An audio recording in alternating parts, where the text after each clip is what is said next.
Welcome to episode number 16 of the Marine Layer podcast with TJ Mathewson and Lyle Goldstein. On today's pod, it's all Ryan Divish. We sat down with the Mariners beat writer for the Seattle Times for a little under an hour. We had plenty to talk about. We talked a little bit about Ryan's career growing into a beat writing role, a couple things outside of baseball, and then all the major storylines that Ryan Divish is looking at for this 2023 spring training. Again, nearly an hour-long interview, so that's our entire show. Of course, we always close out the show with Speak Your Mind. That will be after the interview with Ryan Divish. Let's get it rolling. And we welcome you into this episode of the Marine Layer podcast here on Monday, February 20th. Lyle, it is good to have a full week of spring training video that we can overanalyze for an entire week. It's fabulous sitting there. Just Divish, we talked to him a little bit about it, just sitting behind home plate, his phone through the chain link fence, just watching all sorts of things that have possibly gone on. It has been very refreshing. I'm so happy to have it back. Is there a storyline from these Twitter videos that you've loved the most so far? Well, I liked Julio's today. I mean, he hit an absolute nuke off of Isaiah Campbell. Campbell gets ahead of him with a breaking ball out in front, and Julio just kind of, shrugs at the ball. I think he watched two more pitches, and then he hit an absolute piss missile over the left center field fence. I can't wait to watch that man play this season. But another favorite that you brought to my attention, Lyle, is, I mean, it's not baseball season without you sending me a Jared Kelenic video and going a little bit over the top. I mean, you sent me some batting practice and told me Jared was fixed. Fixed. No, I think you're putting words in my mouth. That is not exactly what I said. I don't know. Should I pull up the receipts? You'll have to find my exact wording. Look, he has been spraying a lot of balls the opposite way in batting practice, is all I'm going to say. All I said is I think that's good news, because if he goes back to that this year, that's a positive sign. One thing we can confidently say, he changed his swing and stance again. Like that, it's very clear. He did, but he's also working with a totally new set of coaches now, so maybe they can fix him for good this time. What happened to Mark McGwire? Well, I don't know what the story there is. Maybe it fell through, but Kelenic didn't spend Kelenic didn't spend the winter in Wisconsin this year. He was in California and Arizona, like a couple of the Mariners beat writers were reporting, with some new coaches. Hopefully this time, third time's a charm. I don't blame him for that. I mean, as two of us who have spent multiple winters in Arizona, compare it to Wisconsin, Jared, like, no, you're from there, dog, but it's not a better place to spend a winter. Well, anyway, like, back to a swing a little bit. I don't think we talked to Ryan Divish about Jared Koenig's swing path at all. But I do think it's interesting. I mean, he's dropping his hands down a little bit lower. I know in the minor leagues, he was always like this, like rocking his hands back and forth like this. But now it's more of like a calm. And then when he's ready to swing, he's dropping his hands down probably about halfway between his shoulder and his hip. And, it's different. It's definitely different than what he's been doing. And I'm curious to see if it'll work. It is a change, to say the least. It is absolutely a change. It is a change, and we know he's mixed it up a few times. Some people like to get on him about it. I say, you know what? Until something really clicks for you, it's okay. He had a whole offseason to stick with this routine and approach. So, again, hopefully this is the time it works. Because, like you said, he does look different. And hopefully, when we start to see some spring training games, we see all this work pay off on the field, too. Because that would be, as we've talked about, just huge for the M's this year. For you, before we get to Ryan Divish, you asked me this question, so I'll ask you. I mean, what video you're not allowed to talk about Jared anymore. What video has stuck out to you the most from what you've seen from camp? I'm going to take a couple. Okay, Prelander Baroa throwing like 98, 99 miles an hour stood out for sure, because we've talked about and reporters have talked about a few of these Mariners arms in the minors that could contribute in the bullpen this year, between Bryce Miller, maybe Taylor Dollard, maybe Emerson Hancock. Baroa's in that mix. And keep in mind, this is a guy they traded Donnie Walton for. This is a high upside reliever who's touching the high 90s and looks like he's got a chance to, at some point this year, get up to the big leagues if it continues to click, because he had a good year last year. So that stood out to me for sure. Also, if we're going to throw in a Julio take and a Julio video, today when he got rung up by Brian O'Keefe and he tried to channel his inner April umpire and Julio walked out of there all pissed off and he throws his hand in the air. Oh, that one got me. He learned really well from Ichiro. You remember when Ichiro did that? That was the only time he's ever been ejected in his career. Oh, I don't even ever remember Ichiro being ejected. It's floating around Twitter. I believe he was up in Toronto, and Ichiro, it's called down to the ball inside without saying a word to the umpire, looks down and draws a line in the dirt where he thought the pitch was. That is obviously a instant ejection if you show up an umpire like that. Again, I think maybe grow some thicker skin, but regardless, that's an instant ejection, and Julio did it, and that's exactly what I chuckled about, because there was a couple of photos of Julio and Ichiro sitting next to each other stretching the other day. And I think, Ichiro's like, hey man, if you ever get rung up on something bad, just draw a line in the dirt. Just draw a line in the dirt. And there's no umpires, so they can't worry about it. Speaking of umpires, pay attention to Art. Speak your mind. I think we have a really good one for you for this episode. Without any further ado, Ryan Divish he's fantastic. It was great getting him on the podcast. I've gotten to interview him before on our radio show here in the state of Oregon, but that's obviously in a much shorter, condensed window. It was nice to get Ryan on here and really get to flesh out some thoughts with him and talk about a whole number of things. You'll hear that. Let's get to our interview with Ryan Divish. We welcome Ryan Divish on the Marine Layer podcast. Ryan is a staff writer for the Seattle Times covering the Mariners, and he also is the host of the Extra Innings podcast, his own version of a Mariners podcast. We appreciate Ryan joining the Marine Layer podcast today. Ryan, thanks so much for coming on. Thanks for having me. I don't know if it's necessarily a podcast when I only record it once every about 2 months anymore. I've been kind of lazy about it, trying to navigate some of the technical issues with Larry Stone is always a bit of a adventure, and so I might have to try this software. It looks a lot better than what we use. He sounds he always sounds like he's somewhere far away from any wireless signal. Yeah, like in a cave in Afghanistan, almost. yeah. That's what it sounds like. Sometimes it's a little tricky to hear him skipping along, but we me and Lyle both listen to it quite often, so it is good stuff. We appreciate the content you're able to put out. I'm curious for you, for how many springs you've been able to go down there. The difference in climate for how you usually spend your off seasons up in Havre, Montana, and then transitioning down to arguably the warmest place in the United States. I don't know if you could pick two polar opposites for the span of 2 weeks. No, you are very correct. Yeah, I haven't. I mean, I really started spending most of my off season in Havre the last couple of years. I started dating a girl from my hometown, of all things, and so I go back home because I'm gone most of the time, and she lives there and she works there. So I go back, and yeah, there were times this year where it was 45 below, and that's pre-wind chill. And then the wind chill bump it up to 50 or 60. I grew up in that town, and I lived in Dickinson, North Dakota, and I thought I could handle it. I can't anymore. It's miserable. Like, you just don't want to leave the house. You do, but it's hard to describe it. Like, the snot in your nose freezes. You just don't want to do much of anything. So yeah, there was one year my dad came down to visit me down here, and he left Havre and it was minus 27, and he got here and it was 87. So you're talking 100 degrees difference, and it's just it's pretty crazy how much you look forward to this. It's not real warm here today. Last night it hailed and rained, and it was like biblical rain, not like we get in the Pacific Northwest, where it's kind of a mist. This was big raindrops, and it had lightning and thunder above it, and then it was hailing.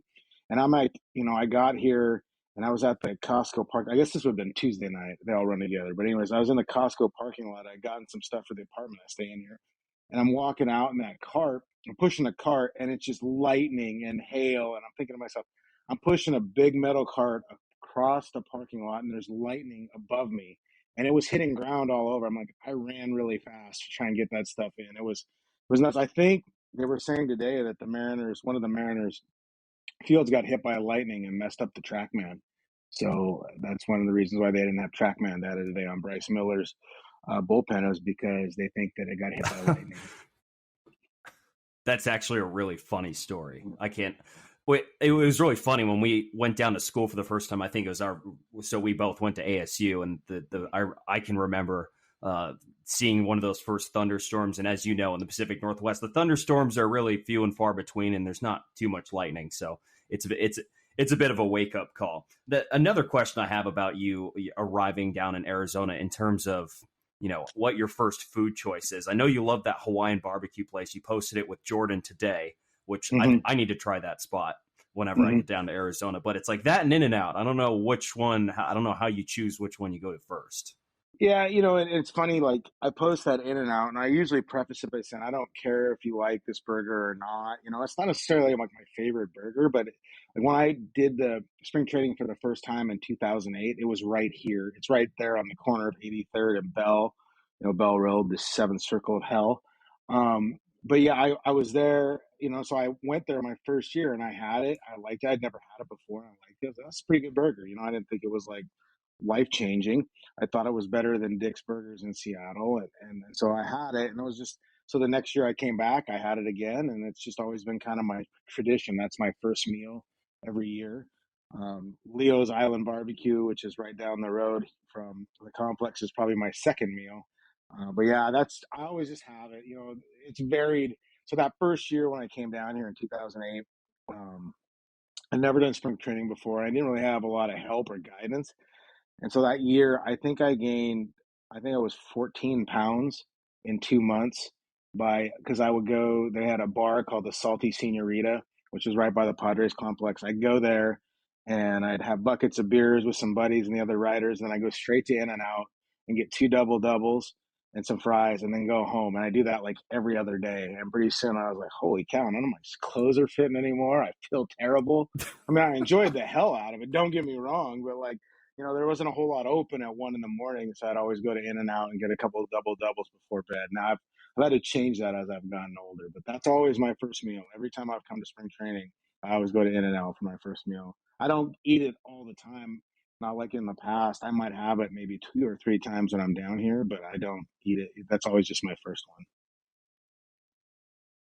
That is some peak Arizona behavior. Go ahead. Yeah, it's funny when we went. You guys are ASU guys. I would always go we'd always hit up Mill and we'd go to the Mellow Mushroom, or I hit up there's a place called Compass. Yeah, I mean we went there. We were just at Mellow Mushroom like 5 days ago. So the year a few years ago when Montana beat University of Washington in football, I was here covering games in at Chase Field. And I was basically watching the Grizz game. I didn't even watch the game I was covering. And that was when the Mariners, it was 2021 where they had that magical run late. And so anyways, we got done and we went to, after the game, my girlfriend was here. She came with chips. She met me after the game and we went, because it was a day game, we went to Barrio Queen and got margaritas and celebrated the win.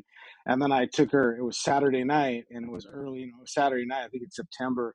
I said, you've got to see Mill Avenue on a Saturday night. You just will not believe what Mill Avenue is like. And so I took her down there on a Saturday night after we were there, walked around Mill, went to Mellow Mushroom, sat in the bar, grabbed some drinks, and she said to me, she says, she has twins. She says, my daughter will never go to this school. Look at how they dress. And then she looks around. She goes, neither will my son. My son will not go here either. So I don't know how you guys survived Tempe, but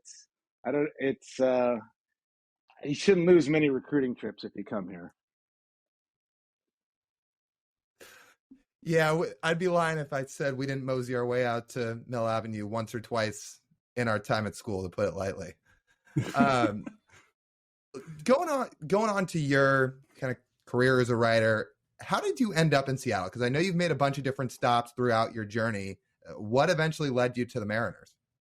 Yeah, I don't. Well, I got growing up, I knew I wanted to be in journalism, but I didn't, I also thought I wanted to play college baseball and did kind of some meandering stuff with that.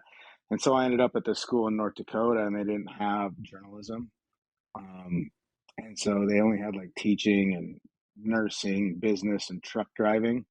It's a quality NAIA school I was playing at.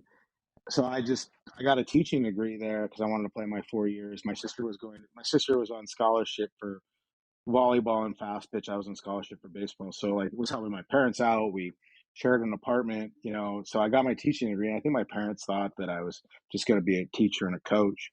And I did my student teaching. I think I was 2 days into my student teaching. I realized I hated kids. I hated them so much. And so I convinced my parents to let me go back to University of Montana to get my journalism degree. And in the process of doing that, I did an internship in Tacoma at the News Tribune, back when the News Tribune was really big, when they have 150,000 circulation. And John Clayton was working there and some of those guys. And so for whatever reason, I must have did a good job there. And so I think it was about 3 or 4 years later after I'd worked in my hometown paper, the Havre Daily News, and then 9 long months in Pocatello, Idaho, the News Tribune called me and asked me if I wanted to come back. And it was as a general assignment sports reporter. So I did, uh, it was mostly like 30% high school. And then like the rest I was backing up. Like I'd help with Seahawks coverage or I'd do Mariners. I'd help with the Mariners as a Mariners backup guy. We covered the Tacoma Rainiers at the time because they were really stacked. They covered it like a real team. So I did all that. And they moved me to the Mariners full time, I think, in '08, and then we kind of split it for a while. And I mean, there was the 1 year where I had to cover Steve Sarkisian, and he really hated me, and I really hated him. But yeah, and then the times when Jeff Baker left the beat in 14, the Times called. But yeah, I didn't know really that I wanted to do. I didn't know that I wanted to be in Seattle. I mean, it was close, but it was just where the opportunity came, and then I thought I was going to be a college basketball and college football writer. But like my baseball background and just kind of the daily rhythm of it was really good for me. Like I need to have structure. I have really bad ADD, and so like I need to have structure. And like the baseball season, because it has games, because of that, it really helps me a lot. So yeah, it's pretty crazy. And it's like I was talking to somebody the other day. I can't really think of a job that I would go to now. I applied for a job at the Washington Post a while back, and it was actually the year that they won it, going into the year where they won it. And then I've looked at Minnesota a couple of times because I have family there, and then Denver. My sister lives in Denver, so I've looked at those places. But anymore, like this will be my last job, like my last job in journalism or last beat writing job. Like I won't, after if I decide to be done with this sooner rather than later or whatever, I won't go anywhere else. I'll just move back to Montana and work in a bar or something. I don't, when I'm done doing this, there's like no other aspirations. I don't want to be on TV or anything like that. You've really gotten to cover some characters. I mean, you said Sark. I mean, we were thinking when we were brainstorming. I mean, Eric Bedard was a big one too, among other ones. I remember I've heard you talk about your first year on the beat a bunch, and I really couldn't think of a better group to really get thrown into the fire to sort of learn the ropes. Yeah, that was like a collection of malcontents and jerks, and just like I thought I didn't know if I was going to make it through the season. Like I was so excited, and then I got around those guys, and I hated every one of them. Like Sexton and Jeremy Reed and Bedard, and I didn't hate Bedard as much as some of the other guys. I kind of understood him a little bit. He was just like a simple small town dude from Canada, liked to drink beer. I don't even know if he really liked baseball. He was just good at it. Um, but yeah, that was a rough year because they were terrible, and then they were like the manager hated me, and I didn't. And to be honest, like I was a total zoo. I didn't know what I was doing. I screwed up all the time. But I was telling somebody I was watching the Super Bowl, and the last time the Super Bowl was here before was the Seahawks Patriots, and that year when I came down here and helped cover Super Bowl that year. I think we sent I don't know 20 people between editors, photographers, and writers. My one job during the week was to cover Marshawn Lynch not talking to the media. That's what I wrote about. I went wherever Marshawn went and wrote about whether he talked to the media or not, what he said, or anything like that. Like on the media day, like I have the picture of it, and it's just like I get bad flashbacks. found out where he was going to be, and I positioned myself there from the very beginning. I didn't do anything else. Just stood there and waited, and the crush and onslaught of him saying, "I'm just here so I won't get fined." It was like, wow. But that was my one job for an entire week, was covering Marshawn Lynch. So yeah, there's been some interesting dudes along the way. I can't say it's been dull, that's for certain. Well, if we transfer a little bit over to some Mariners talk, and this has all been great. For the record, we really appreciate the way you do your reporting, because I think it adds some humor, but at the same time, I think you're really good at your job and you ask the right questions and it turns into really good content. And I learn a lot just kind of listening to you and reading your articles. So I've always appreciated all your work for whatever that's worth. Appreciate it too. Just kind of transferring over to some Mariners stuff now. Let's just get right into it. I know you've probably been asked about it a million times this offseason. You probably have to talk about it a million times this offseason. But the Mariners, we'll call it lack of spending. Was there ever a point in this offseason where it was a realistic expectation that they could really land one of those 4 shortstops? Because that's so much of the outcry among fans this winter. No, I didn't think so. I didn't think that they were that interested in committing more than 7 or 8 years. And I didn't think that was going to get any of them other than maybe Dansby Swanson. I just didn't think he wanted to come out to Seattle. I'd heard about his fiance or his girlfriend that played for the team in Chicago, that he preferred to stay East Coast. We knew all along that Trey Turner didn't want to come West, unless he wasn't going to stay on the West Coast unless it was the Dodgers. So then that leaves you with Bogarts and Correa. And I thought Bogarts, the Red Sox might just bring him back. I was stunned by what San Diego offered. I think everybody in baseball was stunned what San Diego did. And then the Correa deal was, I don't know that the Mariners had any working knowledge of his injury. I just didn't think he was very interested in coming to Seattle. They would have, honestly, like once it got down to 6 years after all the injury stuff, I was like, damn, they should be in on it now. Like, get in on it now when it's at 6 years. But I don't believe that, like, and it isn't just John Stanton, although he greenlights everything. I just don't think Jerry Dipoto is comfortable giving a 28-year-old a 10-year contract. It's one thing to give a 21-year-old a 10-year contract because, then he'll be 31 when it's done, or 15-year, whatever Julio's going to be. And that was a different kind of set of circumstances because he was yours to begin with. But yeah, I didn't think that. I didn't know that there was that much interest from the shortstop, so they can kind of come out and say, well, yeah, we really would prefer to keep JP. They tried it last year with Trevor Story, offered essentially the same contract to him, and he chose the Red Sox. I do think there's still a stigma about playing in Seattle, whether it's the winning, the weather, the travel, Dipoto and service. It all adds up because you hear all this stuff. Oh, yeah, my guy's not going to go there. Look at how Jerry did this guy, or you hear from players like, oh, I heard from so-and-so that's not a great place. And I mean, at the end of the day, it still comes down to money and fit. But I just didn't think, like when I saw what their needs were, I didn't think they were going to go crazy because like they needed an outfield bat, even if they would, regardless of, Haniger or whatever, I thought they needed another bat. And there just wasn't that one out there. I mean, beyond Aaron Judge, I wasn't like a huge Brandon Nimmo guy. I mean, like Benintendi's fine. I don't know that you call him an elite player to sign, but, and I think they just felt like, because they weren't drawing strong interest and they felt like the market was inflated early, that they were just going to go the trade route, and they prefer that. So I wasn't surprised.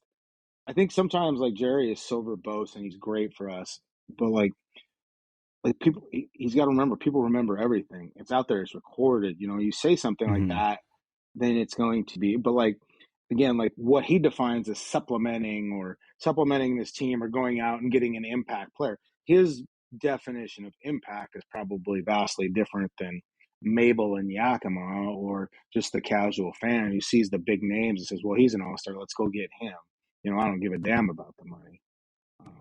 It's an interesting thing. I mean, like I could see the sides of like, it's not your money and the Mariners make a lot of money, go get one of those guys. But I've always thought that they've had to pay 20% over market value to get a hitter to come here.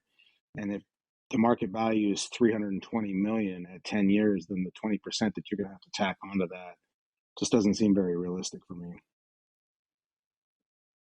Was there a guy they actually wanted though, like actually circled and said, yeah, like we would really prefer this? I don't think so. I mean, they love Turner. They love Trey Turner a lot, Mm-hmm. but I think everyone did. Yeah. yeah, I think they just felt like early on that they knew he wasn't going to be a part of it. So they loved him probably the most. So at this point, then, in terms of acquisitions, it'll be future acquisitions.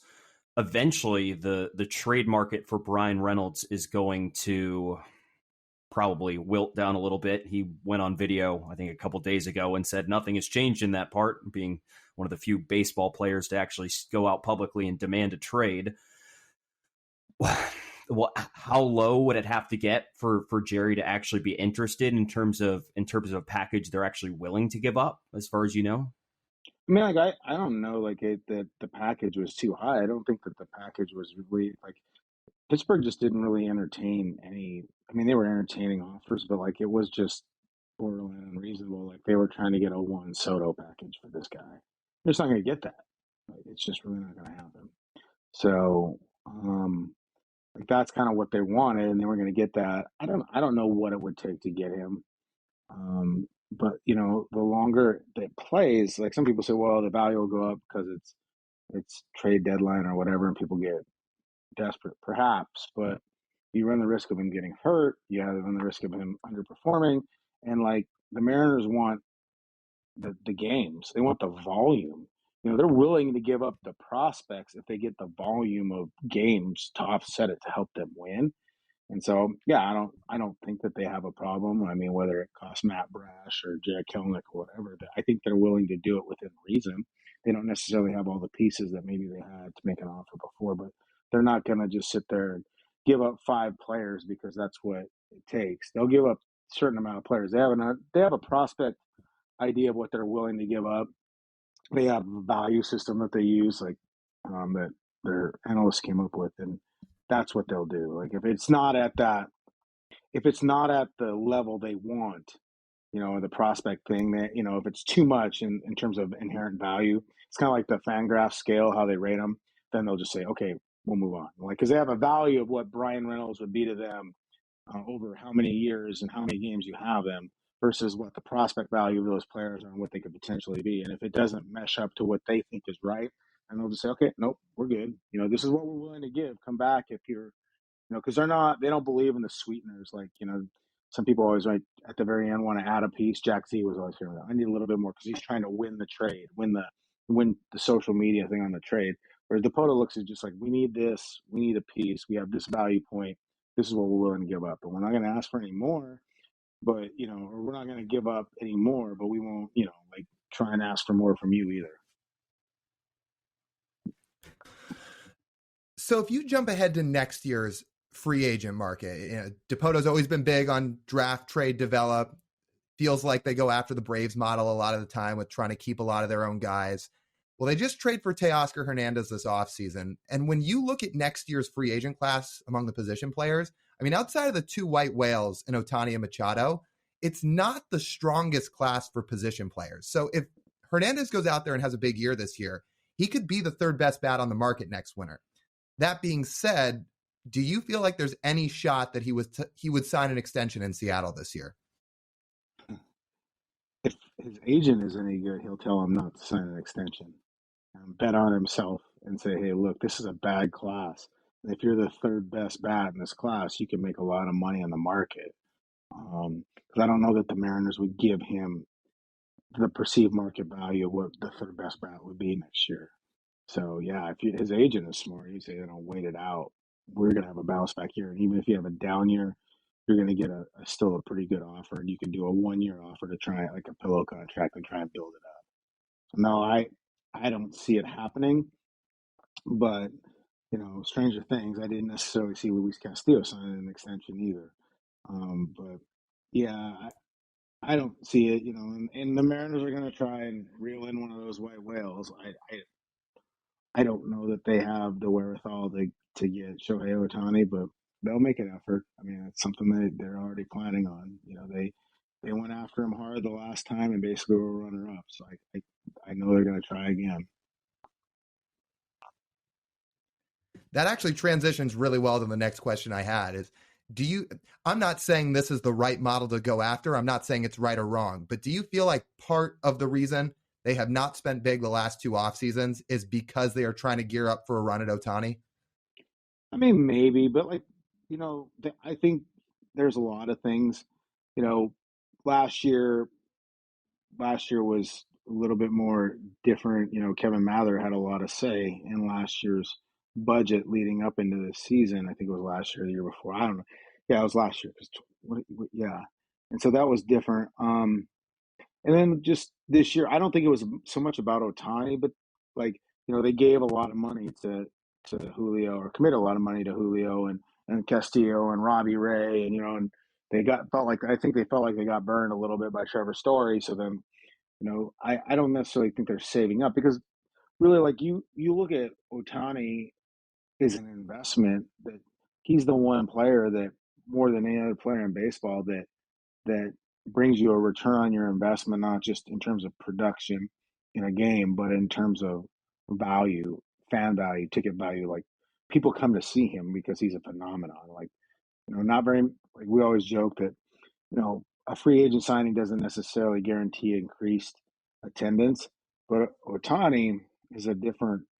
It's just different because Japanese people will come to see him, and you go to games, and like if it's a bad series or whatever, like it's Tuesday, Wednesday, Thursday series against the A's. If Otani's pitching in one of them, then yeah, I'd go watch him play. Watch him hit and pitch. It's a walk up value type of deal. So they have the money. They had the money to do both. I just don't think that they felt like they had a fit, and I think they're also aware that at this point, George Kirby is trending towards like Walker Buehler level money in arbitration, and Logan Gilbert won't be far behind. And if Cal Raleigh hits the way he hits this year, he's going to make a sizable amount. They're going to be spending a lot of money in arbitration in the next few years too. I think they're aware of that. Like I said, I just don't know that they found a fit that they were willing to commit that type of money to. I don't know that they're gun shy because of Cano or anything like that, but like, they just didn't see a guy that they really felt like they could offer. Like, if you're going to give $300 million to somebody, you damn well better be sure he's a guy you want. You can't be lukewarm on that. Would the Mariners match like the 16-year offer that AJ Preller is going to throw at him? No, I don't think so.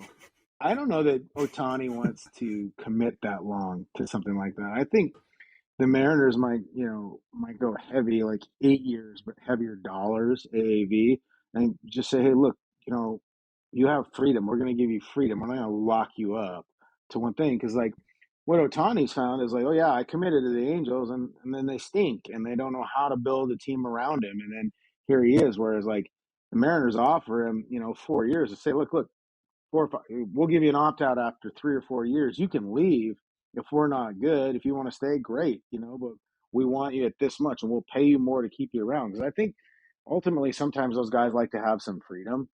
And it's weird about thing. My mom is Japanese. She wasn't born there or anything like that, but she's full Japanese, and the Japanese culture is a little different. In Japan too, I talked with some guys, like, the idea of like going super team like LeBron, or signing with like the best team or for the most money, isn't necessarily as honorable in that culture, in terms of like, signing and trying to win on your own, or helping be a part of the team instead of joining like an all-star team. So I don't know how much that factors into it either. I mean, like, Otani's been here a lot, so maybe he's been Americanized in that way, but Mariners will make a run. And I guess for me, if I'm Otani, like, yeah, you want to win, but you want to be in a spot where you feel comfortable that, you're going to be able to do what you want in terms of hitting and pitching.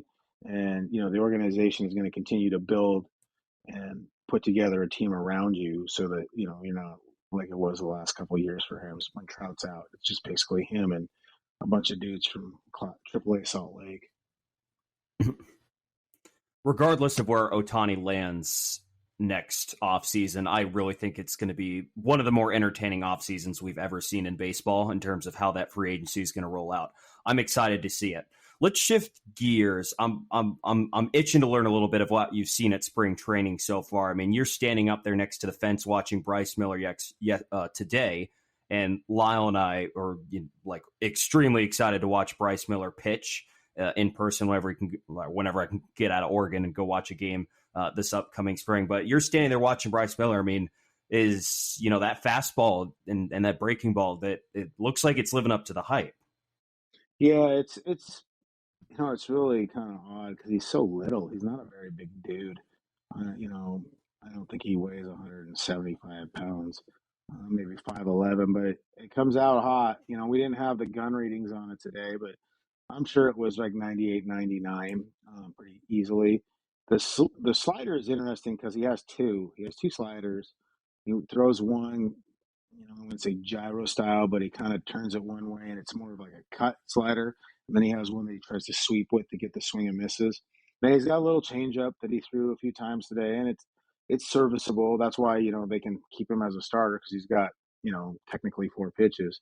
But yeah, I mean, I think at some point we'll see him in a relief role this year. They'll keep him stretched out, but like the durability factors and all that, it's just as electric as Matt Brash's stuff is, and just because you don't expect it. It's a little guy out there and then just comes out smoking like you know.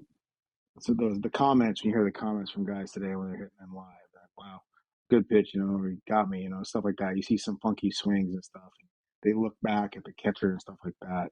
It's pretty interesting. He's got, I would say, like right now, he's probably the first pitcher of that kind of prospect group that will debut. He'll be ahead of Hancock or Brian Wu or some of those guys. I think he'll be the first guy. So what else are you looking for this spring? If you're gonna focus on some storylines, what are you looking at? Um, yeah, I mean, like I'm curious to see how Julio handles year two of, going from prospect to superstardom and all the attention that comes with it. How does he handle that? Sometimes they have to learn to say no to requests.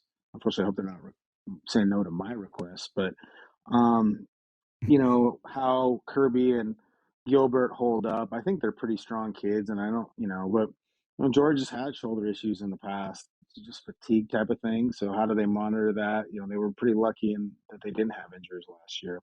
How Brash is as a reliever. Early on, you're very curious to see like who comes out of the WBC healthy and playing well, because that can be a little bit of an issue. Um, those are the main ones, like obviously, like all eyes will be on Jared Kelnick because this, with Taylor Trammell being hurt, that's his spot now. He'll be the left-handed hitter in the platoon. I know that I had some guy email me that Cade Marlowe will beat him out. It doesn't matter. The Mariners want Jared Kelnick to be good. They want Jared Kelnick to be good, and all he has to do is not fall on his face this spring or get hurt, and he's going to be there in the opening day because he has all the potential. Um, so seeing how he handles that, the pressure that comes with that, has he changed a little bit in his approach? Is he able to control his emotions? All those kinds of things. That's definitely something I'm going to watch. I'll be watching how the shift affects guys like Kelnick, Cal Raleigh, even JP Crawford. The lack of shifts, will that help them? They need something more from JP than what they got last year. He just, health wise, he was banged up, but they just need more production from the plate. He needs to be a little bit more consistent in the field. Does Cal do it again? Like, man, if Cal hits 29 bombs again, cool. You know how much money that guy's going to make in the future? A catcher that hits 20, 30 bombs and commands the pitching staff the way he does. So, like, they have a really solid team. Like, I think they're going to be pretty good, but they're still like a bat short, and like they're not the deepest team in the world. I mean, like, they rely on guys like Sam Haggerty and Dylan Moore to play key parts on certain days, probably more than a lot of other teams do. And if those guys, it's just like one injury can really throw you into a lurch. I mean, look at last year. Haniger goes out. He's a key guy, and then all of a sudden we got to see Justin Winker in left field. Then, he can't play, and Julio's hurt. Then they bring Kelnick back. Like, we were seeing Sam Haggerty play out there. Like, just, that the injury factor is a big problem, and they have to be kind of careful of it. I'm glad you mentioned JP Crawford because we've talked a lot about him. And TJ and I are kind of baseball nerds because we were looking through his Savant page the last few weeks. I didn't realize until recently just how much he'd struggled with fastballs in his career. Like, of course, you watch the games and there's the eye test, but Savant really shows how much he's had issues with that throughout his career. I know he's been doing some work at Driveline. Do you feel like maybe shortening up his swing could be more to your point of how they get more out of him this year offensively? Yeah, I mean, it's a long swing. He's got long levers anyway. He's got long arms. And so, like, his swing is long. The bat head pointed towards the pitcher, and then you got to generate a lot. I just, and he tries to be, I think with his approach, he wants to be able to hit any pitch. So he doesn't want to cheat the fastball too much because he gets out in front and wants to be able to spray. But, as you get older, your body gets beat up. And I thought we saw that with injuries. He had some lower back stuff, everything else. And when you have a long swing and you're not feeling great, how are you going to get around on 97? And it's not so much like getting hits, and it's not even swings and misses. It's like it's just not good contact. It's not crisp contact. Fouls off pitches, has a lot of weak contact on fastballs. That just can't happen. You know, so I think will he shorten it up? I've seen him. I haven't watched him take BP, and you don't really know, but they that's one thing that they asked them is to clean it up and shorten up your swing, be a little bit more consistent with your bat path, and you know they feel like if he's able to do that, it'll help offset the fact that he does get dinged up playing almost every day. They're gonna try and keep him a little healthier by resting him, but some of it's on JP. I mean, like if that's not working, it's not working. You're gonna have to make an adjustment. The more puzzling thing with JP though was his defense last year. We're looking up; he was just not good at all on defense last year. And I was Perry Hill subtweeting him today, like with that video. Was he trying to correct like an old highlight from what we saw? I couldn't really tell what he was trying to get at with that. Regardless, like I feel like JP should have probably just spent the offseason sleeping at Perry Hill's house and working on his defense. I don't know, what the balance was with that. No, I don't know. He was really dinged up last year. He had the back issues. You remember he dove head first on a ball, into first base, which they had like that's how Cal got hurt too. So he had some back issues. You just can never get loose, and then finger issue and just knee issue. Like he was really dinged up. You know, you'd see him all iced up or trying to heat it up, but I think too, like when you're not feeling great, when you aren't 100% or you're dinged up the way he was, you're not able to do your daily work, and I think it leaked into it. I thought he wasn't by the end he was fatigued a little bit too. He plays like a maniac on the field, and so like I think that just wears him down physically. So I think as you get older, you have a better understanding of it. It's harder work to be healthy, and he's starting to understand that. I mean, like it took Kyle Seager a while to understand that. That he needed to drop some pounds off his body and come in a little trimmer and do some more flexibility things to avoid the soreness and stuff that you get through the course of the season. So I think that's a big thing for JP as well. But it wasn't great defensively, and it wasn't like because I don't like measure the you look at the metrics or whatever, but he boxed some routine balls that he needs to make, and that's possibly focus. Who knows what is distracting him on the field, whether it's health or whatever. But I think that was part of it. I guess we're kind of just making our way around the roster here. But speaking of injuries, Ty France, do you feel like his second half of the year last year was injury related from that play in Oakland? Or do you feel like it was really that he got exposed? Because I know he gave you that quote when you asked him about it during the year. It's like, oh, are you asking this because I'm not playing well these days or because I suck at baseball or whatever it was along the lines that he said? But do you feel like it was because of that injury or was it more that pitchers just figured him out?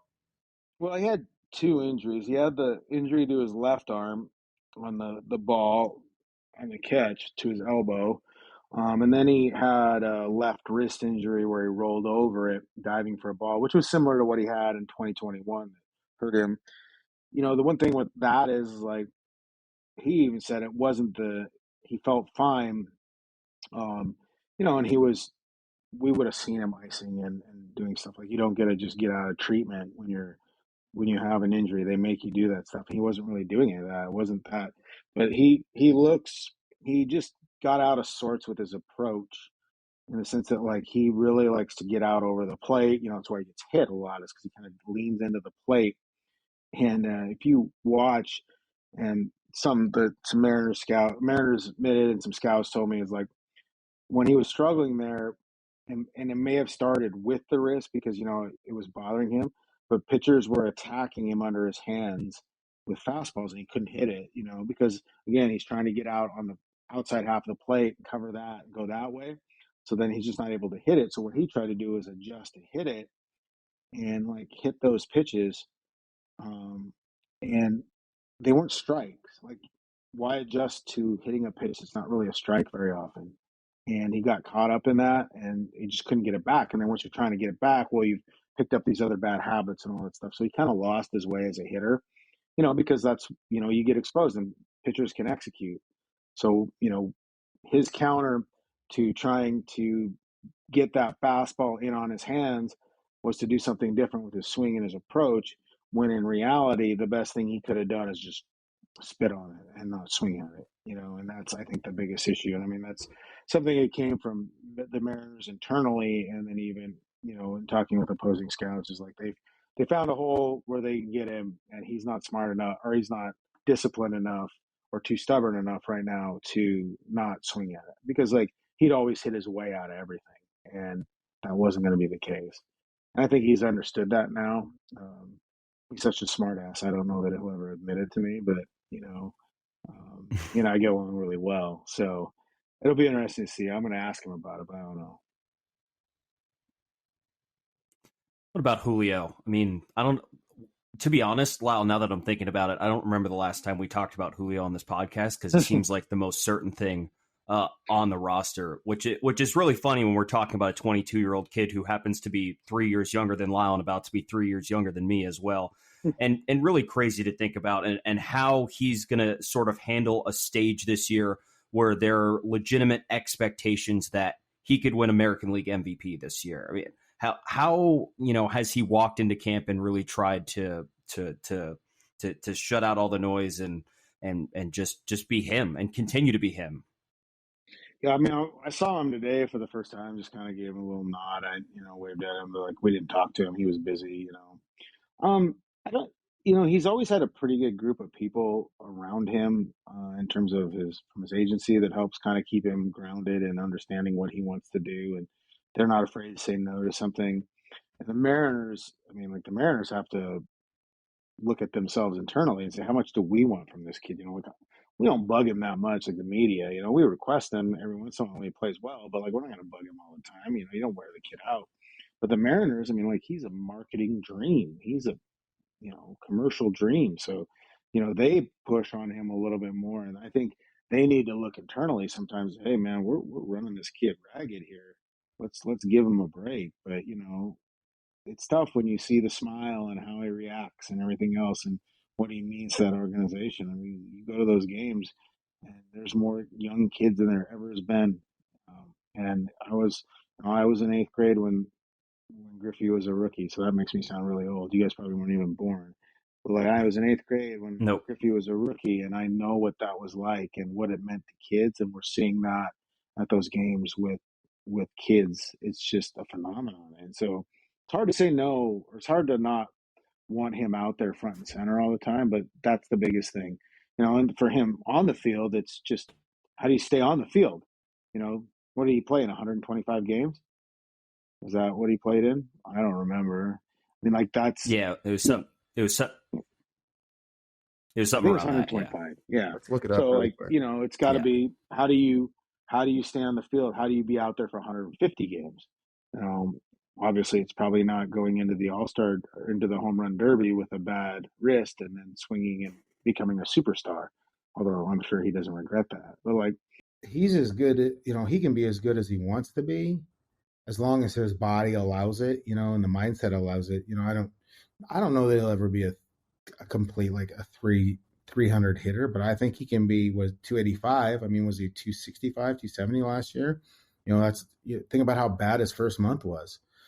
He has a better understanding. He's going to have to realize too is like they're going to attack him differently. He's not just a kid anymore. He's the best player on the team, and they're going to do things differently. And he might only see one or two good pitches a night, but really, that's the biggest thing for his success and the Mariners' success is if he's out there 150 games, like the counting stats, the homers, the RBIs, everything like that, that's going to come just because he's that good, But look at what he could have been like in 125 games or whatever it was. He had 20. He had 2020. He was really good. He was a game-changing player, but you can't change games if you're not out there. And it's no fault of his own. There was some fluke stuff that happened too. He gets hit by a pitch or stuff like that. But, finding ways to be out there all the time, I think that's the next step for him. And, just, being there night in, night out. I know you don't want him to lose. You don't want him to lose that kind of childish joy that he has. Griffey kind of lost that for a while. And because of all the attention and all the pressure and everything else, Julio's too young to lose that joy for the game. And it's such a big part of him and his energy and what he does. And just, I think for him realizing that, all the work he did to have the success from last year, it has to continue and probably ramp up every year. You get a little bit older and the league gets a little more difficult and people know you or, injuries, whatever. It's going to have to continue and it's going to have to continue to elevate. I think he has that personality, but it'll be interesting to watch. The Mariners have invested a lot of money in him. They need him to continue on this trajectory. And if he really wants to ultimately get paid the way he wants, he needs to do it as well. I know you mentioned that he went into the Derby hurt last year with that wrist thing, but with the All-Star game and the Home Run Derby being in Seattle this year, barring injury, there's no way he's not doing it, right? Oh yeah, no, I can't. It would take. I can't even imagine a circumstance other than injury. Yes, I can't even imagine a circumstance where he doesn't do it. No, this kid lives for the bright lights and the spotlight. Can you think of anything better than that? It's. I just can't think of anything else. Why he wouldn't be there? He's going to be. You got to believe that he'll have one of the highest fan votes too. So yeah, I'm already making plans for the story I'm going to do on the preview in the All-Star game about him. So he better just keep playing. I'm curious about the pitching rotation as we sort of finish up the roster here. Mm-hmm. A lot of the talk of the offseason was that fifth starter spot is someone, one of Marco or Flex was going to get traded, and it was just eerily quiet all offseason. We didn't even hear really any sort of rumor or any traction towards either of those guys getting dealt. Was that ever realistic, or did they always want them back? No, teams knew that the Mariners made it clear that both were available. They just didn't have a lot of return or a lot of interest. That could change. If you're the Yankees now, suddenly Chris Flexen looks pretty good. I think the Mariners were going to move them. I think the Mariners probably thought they needed one Flexen to move Jesse Winker, but they were able to work that on their own. I think they still could move them. But, it's good to have insurance, especially, I think for a while there, they weren't certain if Castillo was going to pitch in the WBC or not. So you definitely want insurance for that. But yeah, I'm surprised they're there. They might be surprised they're there too. Marco looks really good. He's really trim and looks like he's 12 years old. But yeah, I think Marco will be the fifth starter and Flex will pitch out of the bullpen just because he's better equipped to do that than Marco is. But I don't know that Chris will finish the season with the Mariners. Just because there could be needs or whatever, you can address some stuff. And I don't think they're just going to give him away, but they have a surplus there. And they have some young pitchers like we mentioned, Miller and Hancock and Wu and some of those guys that Taylor Dollar that could come up and start, and fill a role that they don't necessarily need to have Flex around.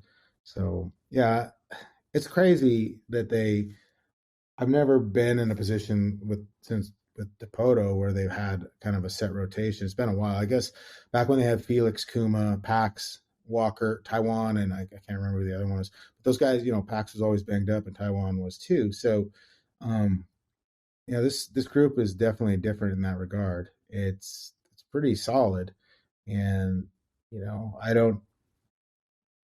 We were kind of debating on whether Flex would finish out spring training or if he'd get moved.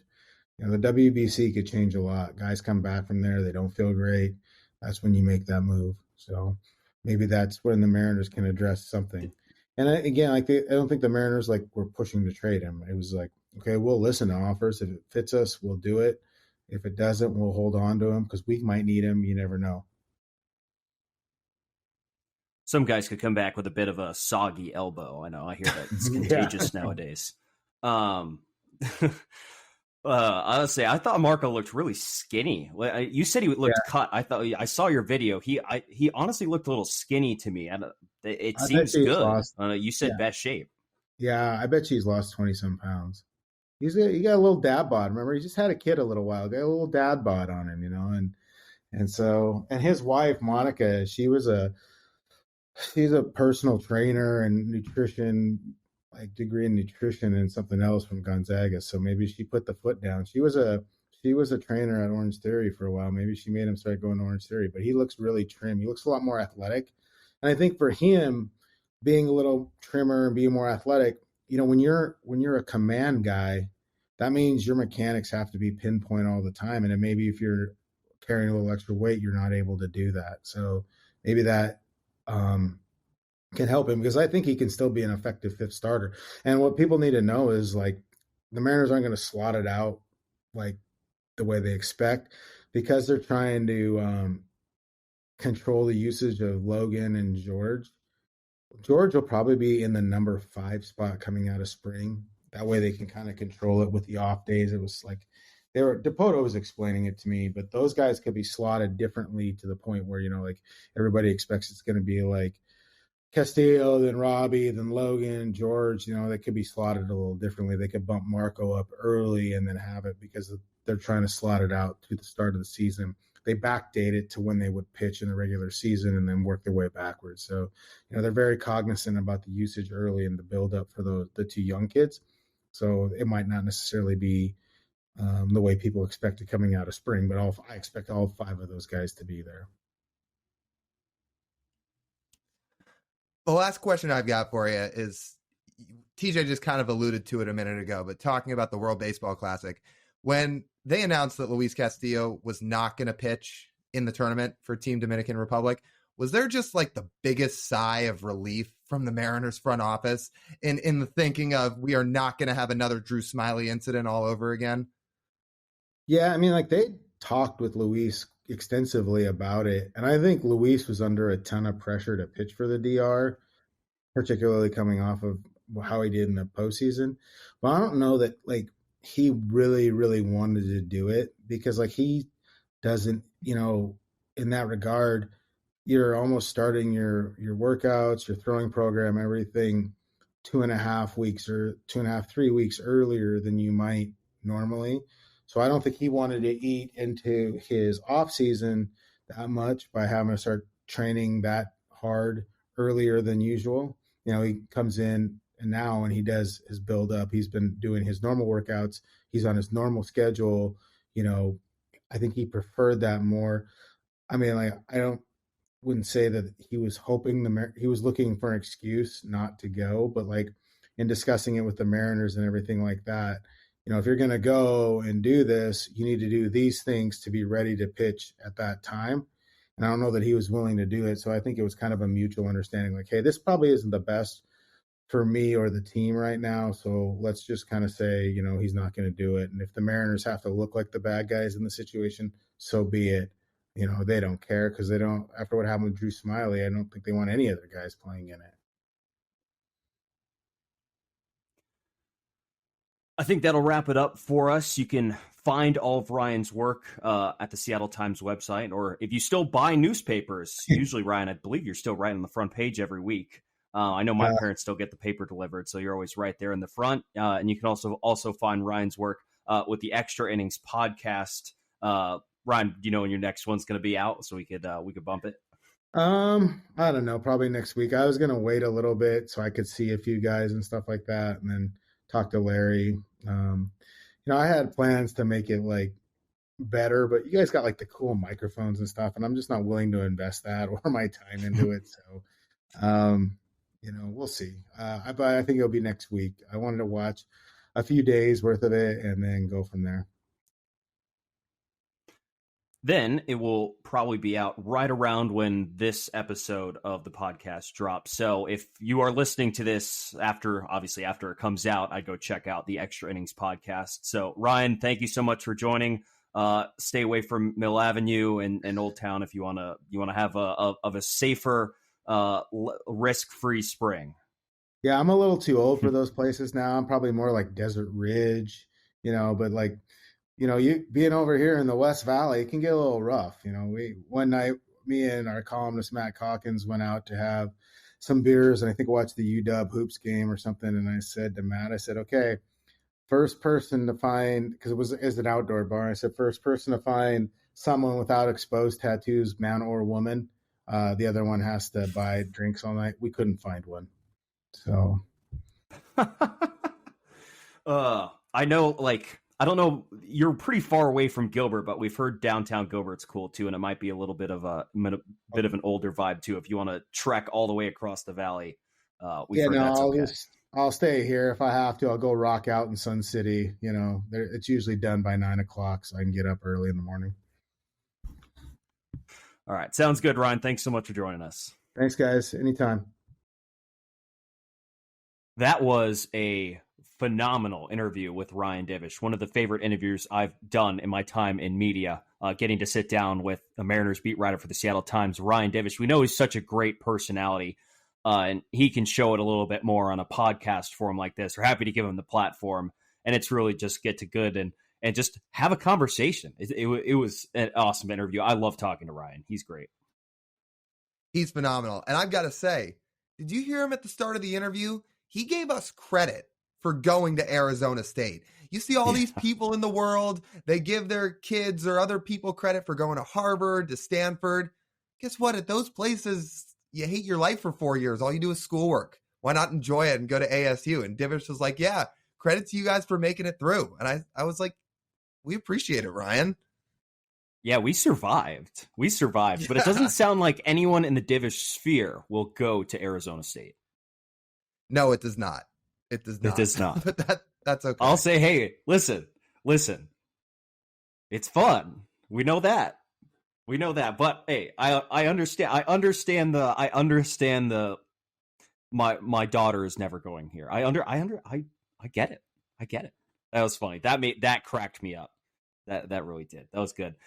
So that's good stuff with Ryan Divish. He's again one of the best personalities around the Mariners, and also does phenomenal reporting work. He really does his job well because he brings some personality, like you said, but he really does good reporting. If you listen to his podcast, he'll give you some insight to things he's hearing from inside the walls, which is really cool. He gave us a little bit of that too. And we really covered everything in that interview, which was awesome. I mean, we covered multiple off seasons. We covered spring training. We covered positions. It was great. I mean, he gave us a ton of time, and obviously we are really appreciative of that. Okay, TJ, let's wrap up the show with Speak Your Mind. I think I know you've got something itching on your mind this week, but I'll let you tell me and everybody, what is it? Sure. I have two this week. First one, I'd like to shout out Will Simpson of the UW baseball team for getting ejected for bat flipping in a game against Santa Clara.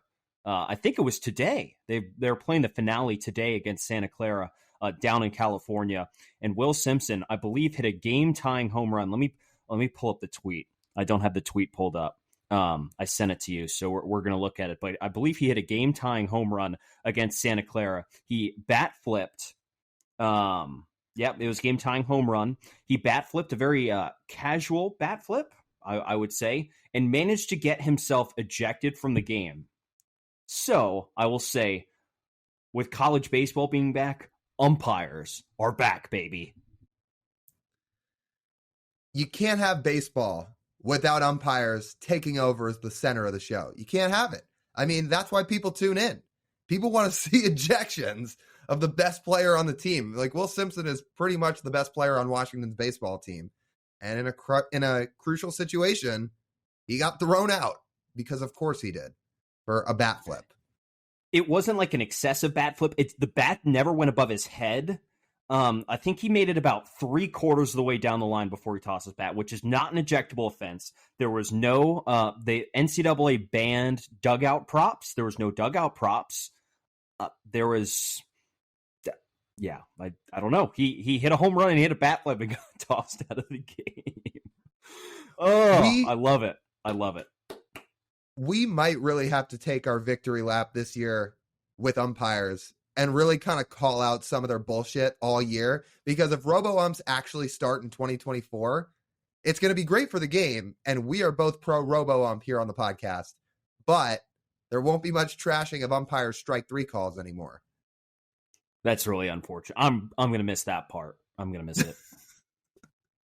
Yeah, me too. Okay, so my Speak Your Mind this week. You kind of dipped into baseball for yours. I'm going to cheat a little bit and dip into baseball a little bit for mine, even though we usually stay away from the diamond on Speak Your Mind. It ties in a little bit. So Mac McClung won the dunk contest this past weekend, right? This is a guy that's played 2 career NBA games, but he got into the dunk contest because it's not as star-filled as it used to be. You don't get the LeBrons and the KDs and guys like that joining the dunk contest nowadays. But Mac McClung won it. He put on an absolute show. But there were some people talking about how, he got in despite just playing 2 NBA games. He's basically a G League player. And somebody sparked the idea on Twitter. Her name's Kelsey Hennigan. I hope I got her name right. She said she loves seeing a G League guy do well in the slam dunk contest. And she said it sparked an idea. I think it would be cool if the minor league home run leader got a spot in the home run derby. And it just got me thinking a little bit. I'm not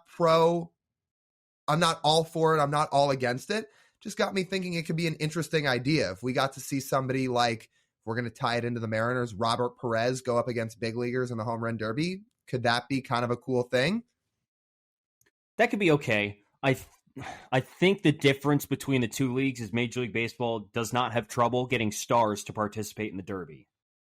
I mean, true. What would be an NBA what would be like this dunk contest compared to the home run derby? What kind of players are we seeing participate in the home run derby? I mean, off the top of your head, is that like an AJ Pollock? Maybe? No, younger than that. Christian Pache in the home run derby. Who else? Anyone off the top of your mind? You're talking about in comparison to Mac McClung? Or just like this year's dunk contest. I forget the 4 that were that participated besides Matt McClung, but it's all guys you don't know that well. Right. Yeah, that's true. I mean, obviously in baseball, when you have Julio and Juan Soto and Corey Seager and all those guys participating in the derby, you have stars in it. It was just an idea that obviously those minor league guys probably wouldn't win very often, but just as an example of maybe how to market minor league baseball to the pros a little bit more, just because some people follow it, some people don't. But obviously, like you said, it's not a perfect 1-for-1. It just got me thinking a little bit, so I thought I'd present it here because I thought it was an interesting idea. I like the idea. Again, I just don't think Major League Baseball has a problem filling the field, so they wouldn't have to dip into the minor leagues and fill a spot with a minor leaguer. That's all. I wouldn't be opposed to it if some minor leaguer at the breaks got like 40 bombs. Like, okay, sure, put them in. If Ellie De La Cruz had been in the home run derby this past year, I mean, I would have watched. Now, with the Reds have said yes to that, I don't know. Probably How not. does that affect a prospect development? That's interesting. Something to think about, though. He's got the power for it. You would know. You saw him play. Mm-hmm. Yeah, for sure. But you're right. It's not a perfect comparison. Baseball does not have trouble getting stars into that contest. So maybe it won't happen, but I like the idea. My second thing here for Speak Your Mind, Lyle, did you realize the XFL is back this weekend before Sunday? I did, and I watched a couple games, and I watched that The Sea entire Dragons game. I watched the second half of the Sea Dragons and like pieces of the first half. How did Gucci Danucci look? Oh, you didn't see what happened? Well, I saw he threw a pick six. As you can tell, I didn't watch any of the game. I didn't. Yeah, so you haven't seen the ending. These dudes converted multiple third and fourth downs. Josh Gordon had a couple of the conversions. They got all the way down to the 1 yard line. They're out of timeouts. It's first and goal at the 1 with like 30 seconds to go. So you don't really need to spike the ball. They spike it. So then it's second and goal. Clock stopped at about 27 seconds. They try some option play. Ben DiNucci just completely loses the ball out of his hands. Like it mirrored Jalen Hurts in the Super Bowl almost. Lost it. DC picked it up. Game over. They were a yard from winning the ball game, and they blew it. I couldn't believe how that game ended. Something about Seattle teams in the 1 yard line. It's just haunted. I know.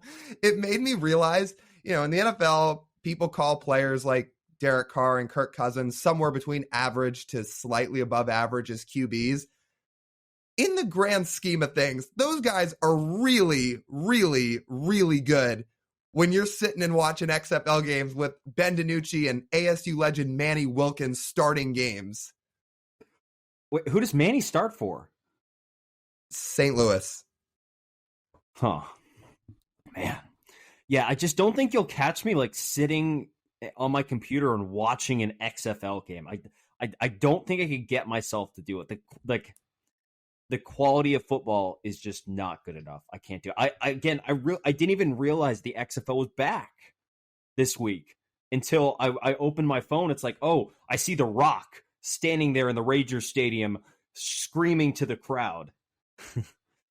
I don't know. I like the kickoff rule though. They kept that from the second iteration of the XFL. This is now the third iteration of the XFL. I didn't even realize that old Ranger Stadium is still intact. I figured they would have taken it down by now and just turned it into a parking lot or something else, but it's still up. It's still there. It just sits there. It just sits there. I think they play high school in there. I don't know. Yeah. I wonder for how much longer, but for the time being, it's still there. But yeah, for me, it was just like, spring training games haven't started yet. Football's obviously over. I watched some college basketball, but it was on. So the Sea Dragons were playing. I was like, why not? Ugh. Yeah. No, just not interested. Just not good enough football. All right. Fair enough. Well, maybe you'll watch more minor league baseball than minor league football when the season comes around, being the XFL. But shout out MLB TV. Get all minor league games. It's going to be awesome. Yep. I can't wait for it. That'll be good. That'll be good. And shout out T-Mobile as well. It's essentially just free. Absolutely. No doubt. Well, that'll just about wrap up this edition of the Marine Layer podcast. You guys know the drill. If you want to listen to the full form podcast, you can listen on Apple, Spotify, Amazon, Google, and the video version on YouTube. If you want to follow us on social media, you can do so on Twitter, Instagram, TikTok, and YouTube Shorts at Marine Layer Pod. Subscribe to the YouTube channel. Leave us a review on the podcast. Word of mouth's great too, by the way, guys. If you're liking the podcast as much as, even half as much as we're enjoying doing it, tell your friends, tell people about it, because we're really enjoying it. We hope you guys are too. For TJ Mathewson, this has been Lyle Goldstein. As always, we thank you guys for tuning in. We'll talk to you next week.